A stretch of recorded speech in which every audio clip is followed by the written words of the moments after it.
On today's program, I have with me Stephanie Nesseth with Absolute Clean, Time in a Bottle Incorporated, Cedar Rapids, Iowa. Hello, Stephanie.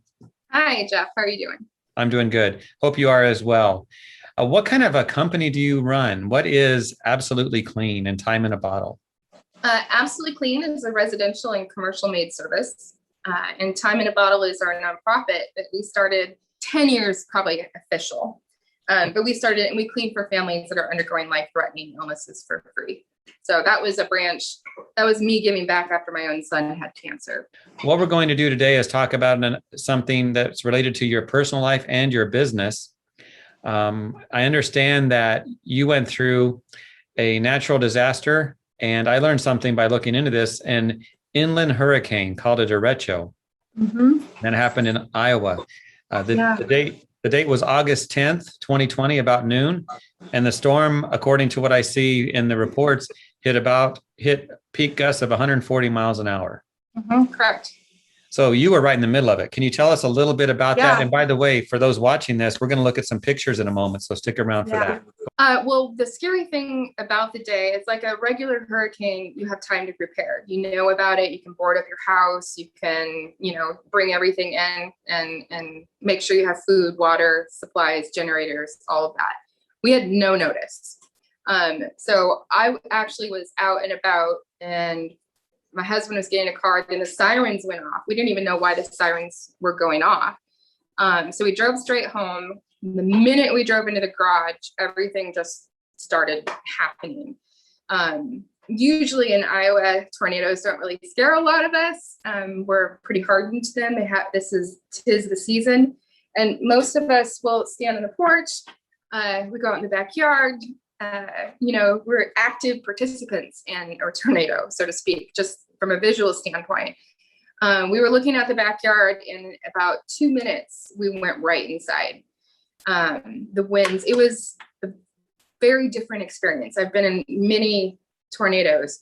Our trees, and we live off of an old apple orchard, so the trees are everywhere.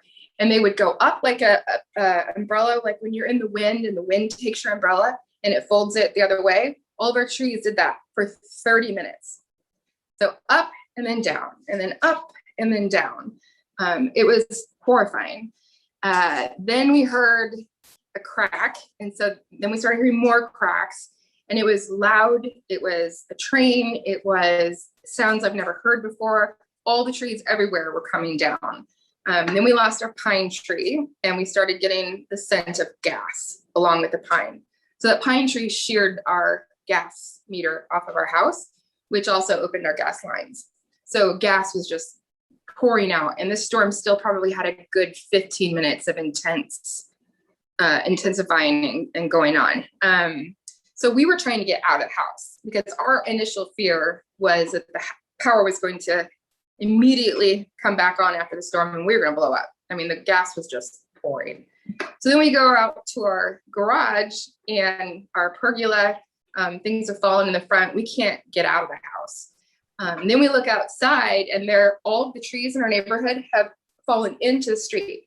So instead of falling against houses, it was weird. It was kind of all over the city, but they fell in, which was a huge blessing for all of us because I don't think there were any deaths at all. Not really any major injuries as well.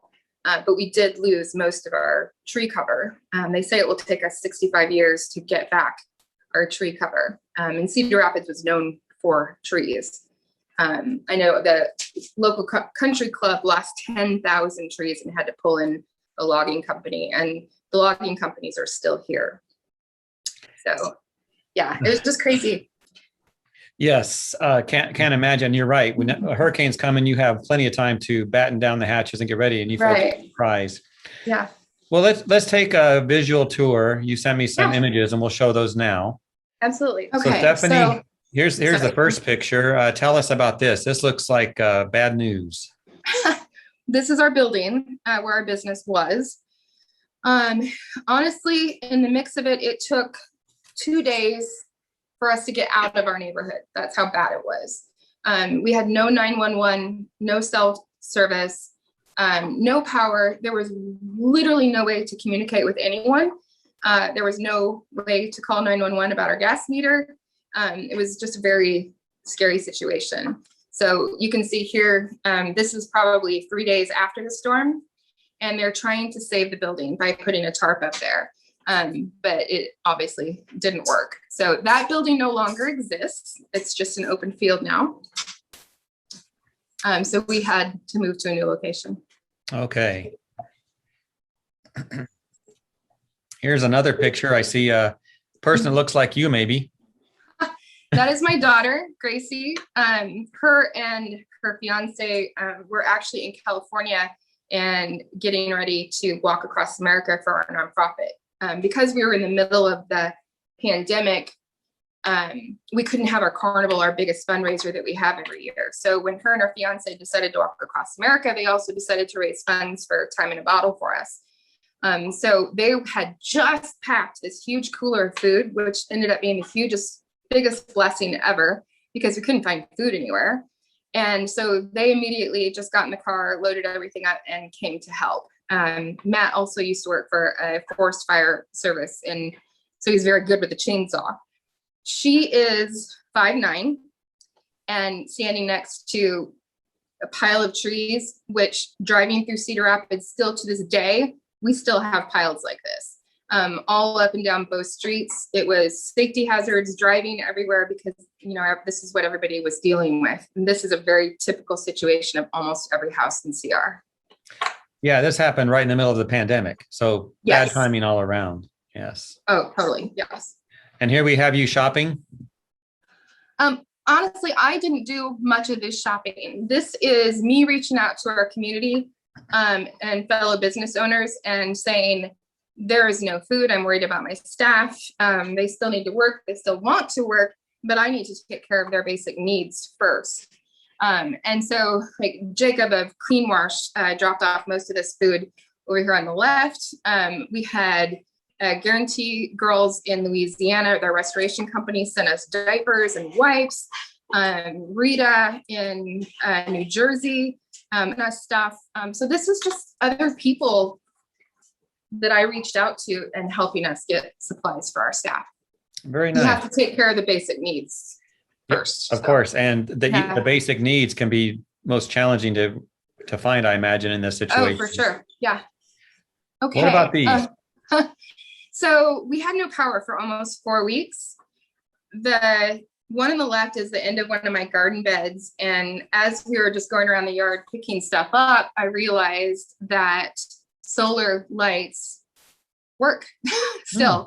And so we took coffee cups and we put them all over the house, and then we just dropped in the solar things at night. So we had lights. That's smart. Yeah, it was. I was very proud of myself for that little move.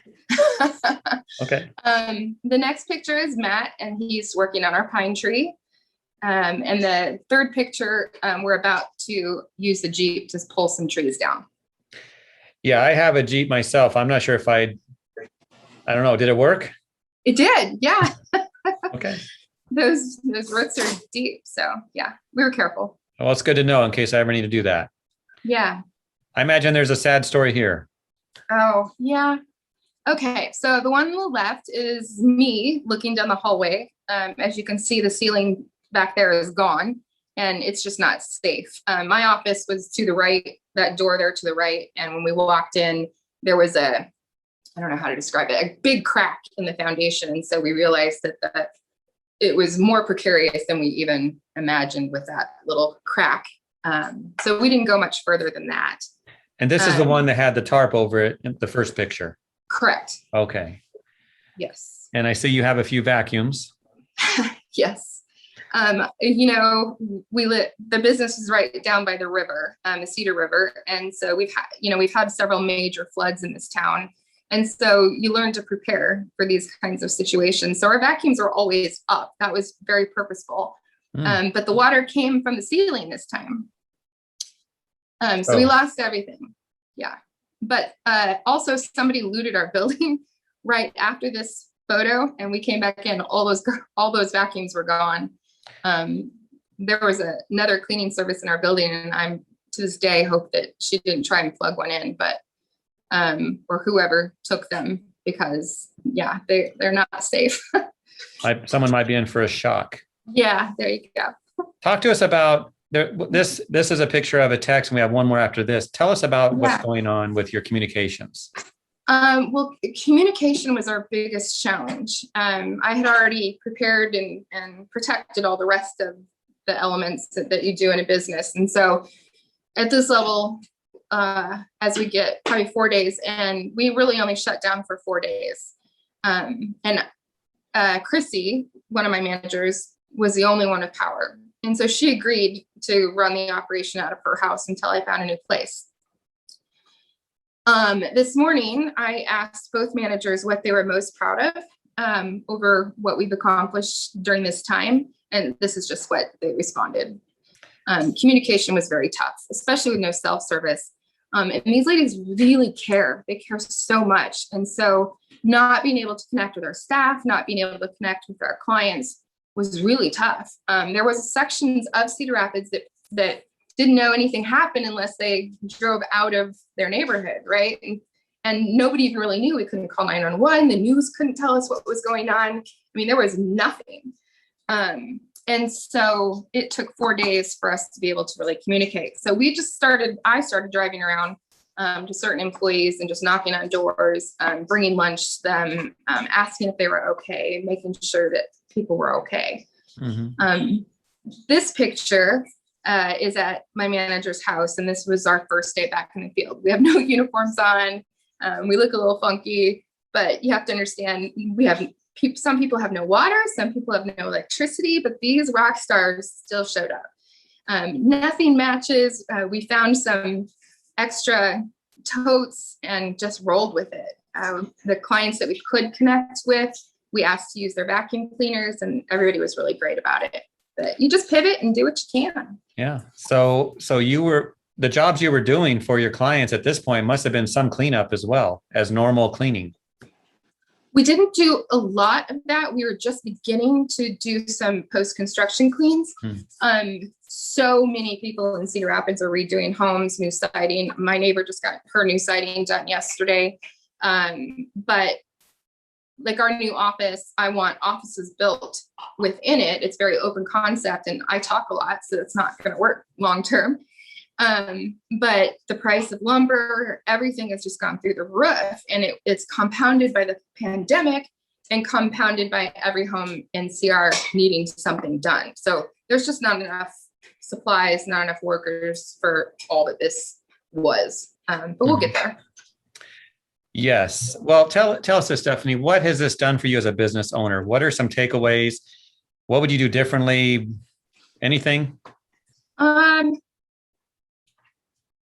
think fate had a lot to do with how well things turned out for us. That Monday, our staff had been working really hard, very tired. And for some reason on Friday, I just said, let's close Monday.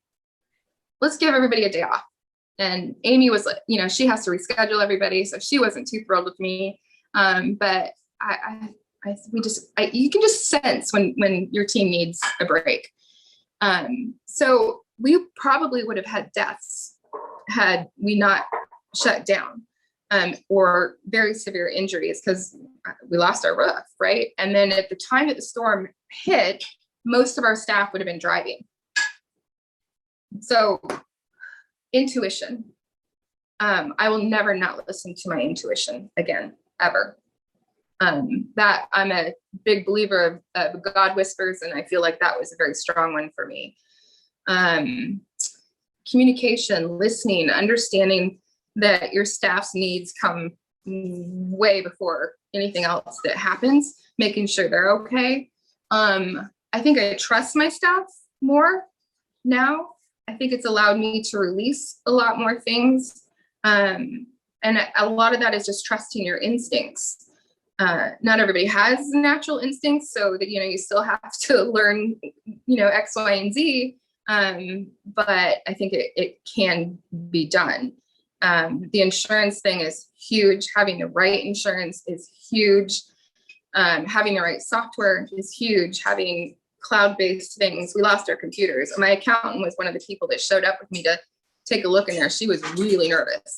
But our tower was still there. But what was funny is that we were just getting ready to convert to cloud-based accounting. So she was petrified that we had lost that tower too, but we did save it. Well, thank you for sharing. And I imagine we'll see you at ISSA show. Absolutely. All right. Thank you, Stephanie. Thanks, Jeff.